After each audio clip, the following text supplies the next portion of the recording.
Good morning. Again, my name is Gina Womack. I am a co-founder and executive director of Families and Friends of Louisiana's Incarcerated Children.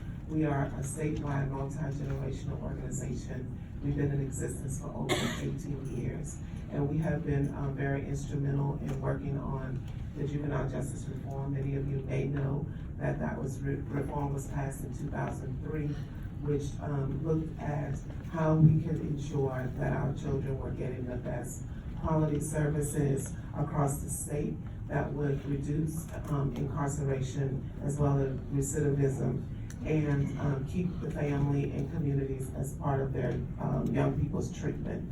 And so we are basically here this morning asking if the commission can defer this vote until the Juvenile Justice Reform Act Implementation Commission, which was put in place in 2003 after reform was passed, to ensure that the decisions that we're making here for our young people are definitely adhere to best practices, and that would also allow for community safety. The commission unfortunately hasn't met in the last 2 years, but that doesn't relinquish them for their duties to ensure that how we're spending our money is actually going to benefit our young people. Best practices across this country looks at smaller facilities that are based in the communities, where community-based alternative programs as well as families can continue with the young person's treatment. We actually applaud OJJ. We know that they are working as best that they can to do what they think is best. But what is part of the reform is crucial that the community also sits at the table when these kinds of decisions are made. We did have an opportunity to visit the Acadiana facility, and aesthetically, the facility is newer and it's better, but it's a larger facility. And best practices is, again, looking at ways that we can downsize, make the facility smaller. Sometimes we can do a rebuild, and we just don't think that adequate time was spent looking at alternatives to spend this $25 million. We do also believe that there's opportunities to ensure that our young people, maybe there are other alternatives like mental health services and beds, and so we would definitely hope that you would also implore our Juvenile Justice Reform Act Commission to meet so that we can make these decisions with due diligence, just like the Bond Commission is doing. Well, Ms. Womack, thanks for coming. Just a couple of things. So did you guys testify during committee, during session? We did not. So, I mean, this is in legislation that passed during the legislative session. We're basically, and you're gonna hear this in a few minutes, to discuss the financing side of this, but from a policy standpoint, the legislature and the governor have acted through legislation on this issue. Somehow we need to make sure that there's not a disconnect between the advocates and the not that this is improper, and you can stay here, we'll stay here as long as you want today. But certainly there has to be some conversation at the time that this bill's being debated in the legislature. I understand we employed the governor's office to call upon the commission, and at that time we're told that because they didn't have a seat on it, like they didn't have jurisdiction, which we think is improper. I mean, you know, he should have an opportunity to weigh in on this. So we weren't at the session, but it wasn't like our voices were not being heard, or wasn't in the conversation. And we've been in this conversation for 18 years. And you said 25 minutes. 25 minutes is actually going to cost close to like 45, I think, at the end of the day. With the interest that's with paid interest back and all, over it's time. going to be almost double. And I can imagine it. So what we definitely don't want to see happen is when we close Tallulah, the savings was actually supposed to go into community-based alternatives and into the community, and that did not happen. And we certainly don't want to see that happen again. So we need to have measures in place and accountabilities in place to ensure that doesn't happen. And so we wanted to come and make sure that on the record, our voices were a part of this process. Okay, thank you. Senator Larry has a question for you. Chairman, to point out in the information we have, there's a statement on the page that says, Office of Juvenile Justice plan is to replace the Swanson Center in Monroe along with Ridge City Center for youth in the future with smaller, more efficient campuses designed under the Louisiana model for secure care. So I think the department's heading in that direction. I can't speak to Swanson, but I can tell you about Ridge City, which is in my area, they really need a facility there. It's almost the inmates have taken over the facility at times and put the staff in danger at times, and the children are not getting the care and they need. So I think Jefferson Parish is looking for an alternative site for it, so I know there's a need for this, and that's familiar with Swanson, but here's the department's objective is to do just as you suggested. I hate for us to defer and wait for the commission that hasn't met in a couple of years. We don't know if they're gonna take another 2 years to meet, and it takes that much longer to go. It'd probably be easier for you to work with the department to try to make sure your concerns are alleviated. Okay, and then FYI, I mean, newer facilities don't guarantee adequate treatment. New Orleans has new youth facility, and children are still being harmed. So we also have to look at making sure we have enough staff that are able to take care, that's competent, and all the positions that are necessary, and that the young people's mental health is needed as well. And a lot of the kids should not even be placed in these prisons in the first place. That's a good point. This is into construction as compared to the operation, but I think you make a good point in that direction. Thank you. Thank you, Senator. Ms. Womack, do you have anything else? Thank you very much for your time. I've got a lot of questions. The chairman's got some questions. Let me just read a couple things that, I've looked at this, project from, and like the senator said, from a financing standpoint. And, there are other ways to finance this project that, can save the taxpayers' money. This project could have gotten a line of credit. We could have issued general obligation bonds versus the revenue bonds, which cost more. This mechanism could have saved about $3 million if we do it a different way.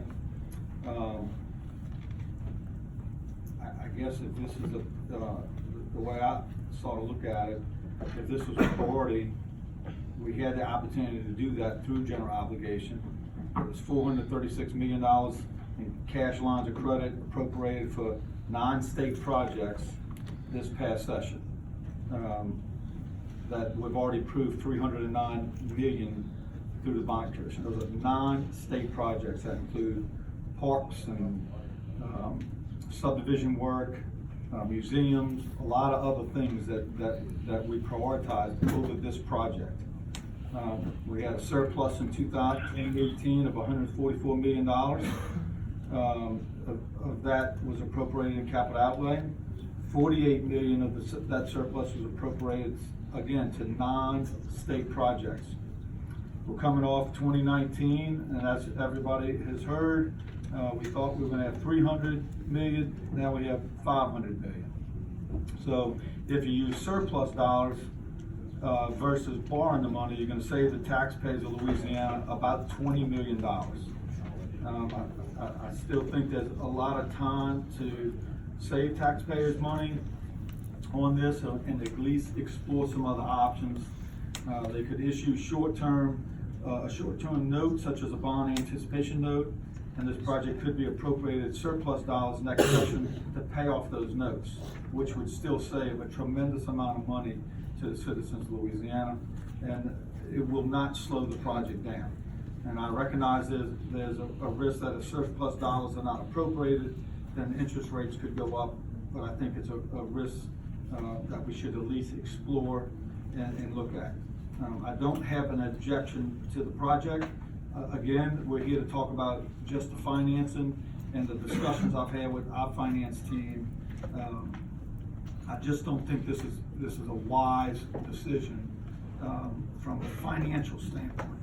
Now, I'm not trying to kill the project, but I do think we ought to take a 30-day to look at the best way to finance this and to where we save the most money, excuse me, because that's just money that you can use on another project. So, with that, I have some other questions. Representative Vijay. Thank you, Mr. Chairman. Ms. Womack? Excuse me, you mentioned the Tallulah facility, and you had, you mentioned that it was closed. When was it closed? 2004. Okay, and you talked about the cost savings, and you said that the cost savings wasn't going where it was supposed to go. Do you know what the cost savings was? I do not, off the top of my head, but I'd be happy to send information on that back to you. And where did it go?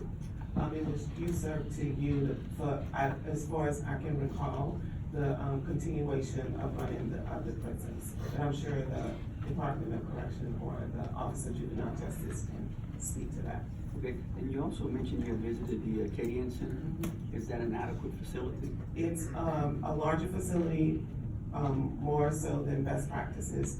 But like, again, aesthetically, it's a fine floor plan and facility. It's newer. It's more conducive for rehabilitation. And again, we're not here to not have a new facility built. We're concerned about the size of the facility. We definitely do believe that a smaller, newer facility is in order. We just don't believe that a 72-bed facility is where we should be headed at this point. And it's my understanding that facility has just been opened, right? Correct. We do have somebody from, Yes. The department here that can answer. Maybe she had just mentioned it, so I was just bringing the questions. Okay, thank you. I guess he wants me to move on. No, I want to get somebody to the table that can give you a matter of fact answer. So come on up.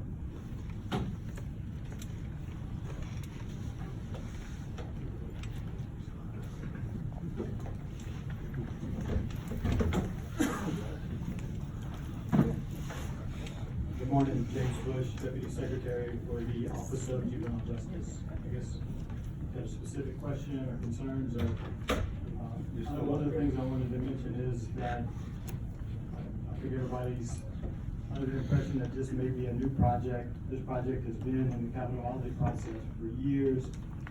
Since we've been through the Reform Act of 2003, we've always held that one of our regional facilities was gonna be in the Monroe area and attached to that at Monroe property. So without getting the general fund and general obligation bonds and how that happens, that's not something we deal with on a regular basis. What we were challenged with was how do we go about trying to find an innovative way to finance a project, which is what we came to the legislature with in 2019. We went through House Bill 2. It was passed into legislation to say this is the route that we want to go. And going to a smaller facility not only would save the state money, but we've also we continue to look at key indicators, injuries of staff, injuries of the kids, and compare that to the new facility versus the old facilities that we're in now. And those numbers are improved greatly by having a new facility that's built on a new therapeutic model. One of the things that's talked about is we're going to the facility's going to be too large. If we have a 72-bed facility and we only have, let's say we have 60 kids that need that service, there's nothing that says we have to use that other dorm for housing. We can do programming. There's other ways you can go about using different space in different ways within the context of our facilities. 72 beds is where we're at from the footprint that we used at the Bunkie facility. I think a question came about relative to the savings. And I'll give some examples when we talk about the facility at Swanson versus what we want to do on the new facility. Just from the standpoint of the savings, right now we have a laundry unit at the Swanson facility that has to be manned, it has to be staffed. When we build the new facilities, we put those on the unit. So those are positions we're not gonna need because laundry services are gonna be provided on the unit. The new facility has a control center and a front gate at the same location.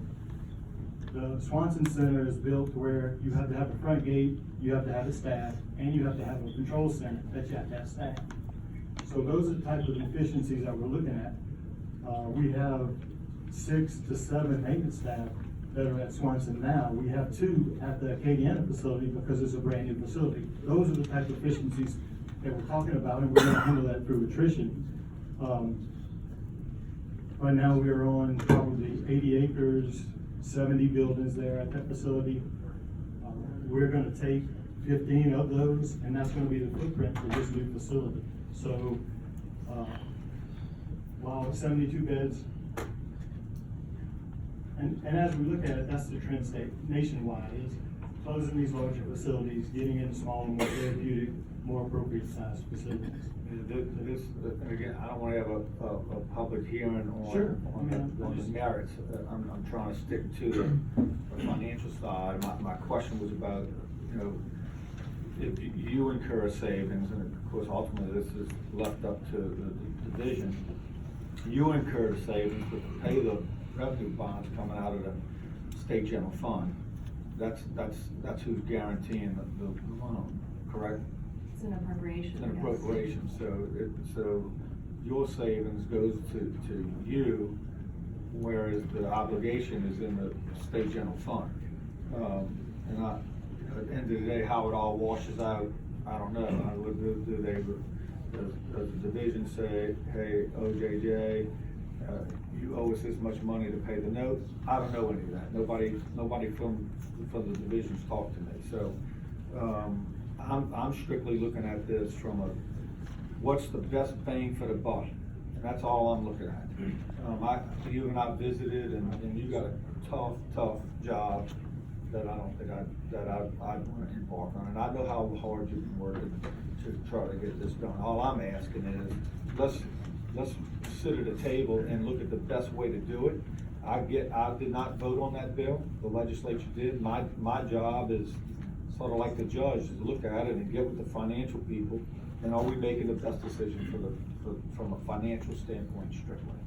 I am no way sitting here today saying that this should not be done.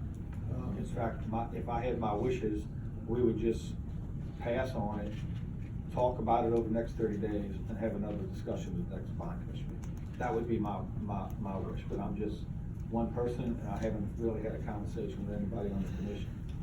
And that's where we look at it from the financial piece, but also the safety, the treatment, the therapeutic. We took all that into account. Right. And that's one of the things we look at from an administrative standpoint, is just putting money in these old facilities that we know will never be where we need them to be from a treatment standpoint and where we want to go. So, I'm a believer in not spending good money on bad things. we just Costs us continue to more spend money. money, and the savings we're talking about is not even counting anything we get through capital outlay Right. relative to roof replacements or, having to replace, plumbing or sewage upgrades. Those aren't even included on our costs. But then do they, you don't? Yeah, no, I really didn't get the question that I asked answered. I was told that there was a facility that was closed or heard in Tallulah, and that there was a cost savings associated with that. Are you aware of that? Yes, sir. And what was the cost savings, to the state? That was back in '04. I think the annual cost to run that facility was somewhere around 18 million. The cost savings was put back in the state general fund, to support whatever projects the state had or whatever. To be operational- reappropriated. Was reappropriated. Yes, Okay, sir. so what was the actual, I know you said 18 million, what was the cost savings? Was it 18 million? But at some point, the state backed out of it as a juvenile facility and opened it up as an adult facility, and I don't know from that point what that cost looked like, what the difference between those two would be. Are we expecting a cost savings with the, Acadiana Center? The Acadiana Center is a new facility. Yes, sir. It was built through general obligation bonds through capital outlay. This is a separate process, and we're using that model from what we have been able to do from a staffing, from an operational standpoint, to say, this is what we think we need from a financial standpoint to run the facility we want to build. So yeah, just long story short is, yes, we will see that, but we're using that as a model to show that savings. And I mean, look, I get the importance of trying to build a facility that better serves the situation. But, and the information I'm given is more about a cost savings, and I'm trying to understand that. Another question I had, you mentioned House Bill 2, this was in House Bill 2. Did I, Okay, was it listed as a certain priority? Did it went through the legislature, it was approved and signed? It was priority 5. It was a P5, so, your department submitted that to the Division of Administration and they put it in as a P5? Again, I'm not 100% sure with that process. So it's okay. Sets the priorities, but we submitted the request and it's been placed in P5. Okay, so I mean, I'm assuming you've spoken with the administration to see if maybe they're going to submit that project as a P5 to where it can get at least some sort of approval on that side if this doesn't go through as far as a, revenue bond? Well, let's not talk like they're not here, because they are. So they can answer that question. He's over there. So let's just jump right over to him and let him answer your question. Thank you, Mr. Chairman and members. Let me make a couple of comments about this and answer some of your questions. First of all, the legislature has spoken. The legislators on the committee and the whole body has basically said this project needs to be built, and it needs to be built with revenue bonds through the Correctional Facilities Authority. As Dr. Bush said, it's been in the capital outlay bill for years and has never been a priority enough legislatively to advance. And meanwhile, the facility continues to deteriorate. It's substandard. It's a risk to those who are there and those who are working there. And we've long said that we need to replace the facility. So this is just carrying out the will of the legislature in HB2. As we've noted, there's a tremendous need for the replacement facility. I won't go into all the substance of that except to tell you that this is something we need to do at Bridge City. It's something we need to do at Swanson as well. The decision was made to use revenue bonds when the legislature said use the facilities corporation to do this instead of GO bonds. Frankly, there is no reason to delay 30 days because I don't think anything is I know nothing is going to change between now and then. And as a practical matter, the only risk is we have very low interest rates right now. We want to take advantage of the low interest rates. I don't know that they're going to change in 30 days. I'm not suggesting that they necessarily would, but the point is this project is ready to go. And the longer we wait, the worse the conditions are going to be there. And the sooner we act, the quicker the new facility is going to be built. This is modeled after the Acadian facility in Bunkie. It provides a tremendous model for Louisiana to pursue the Missouri plan, which the legislature adopted as the new way to deal with juveniles that are in the custody of the state, and that's not going to change. Juveniles are going to be in the custody of the state, and we have to have a modern, up-to-date facility and programming that does the best it can possibly do to make certain that we are rehabilitating these young people and hopefully keeping them out of our adult prison. John Mayu is here, who was the financial advisor who has examined this and made, and we'll tell you about the recommendations and why we think this is appropriate to do. And as a practical matter, we need to go on and advance this. The Tallulah facility was back in '04, as was mentioned, and that was a project that caused all kind of trouble here at the Bond Commission because it was said to be not state tax supported debt. It wound up being state tax supported debt, and it was closed. But we do have operational facilities in Bridge City and in Swanson that we desperately need to update so that we'll have 3 facilities in different parts of the state so that we can try and make sure that juveniles who are placed in the custody of the state are geographically as close to their loved ones as possible. And the quicker we act on this, the better we're going to be able to meet that demand. And so I would move that we approve the item after we finish the discussion. Representative Villa, let's try to. I know y'all have had these discussions, and I think I pointed it out. Let's try to stick just to the best way to finance this deal. You have anything further? No, I mean, just back to Mr. Dorden's comments, I was noticing we had P1 funds that have already been through and approved, correct? Through this bond commission. Correct. Over 300 million, I think. Well, no, I'm just looking at this specific project. Also, we had approved through the legislature P2 funds at $2 million. Is that correct? I mean, I know you're speaking about the will of the legislature, so I'm just kind of going back on those notes. This project?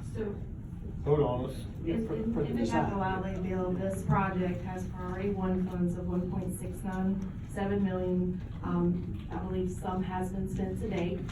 There's priority two funds of 2 million, and then the payable from the revenue bonds is 60 million. So this project, the projects have a total appropriation of 63,697,000. So on the priority two funds, has that been submitted to bond commission?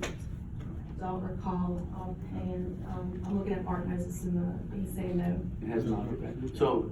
we have not done twos. I'm sorry? We have not done any twos. Okay.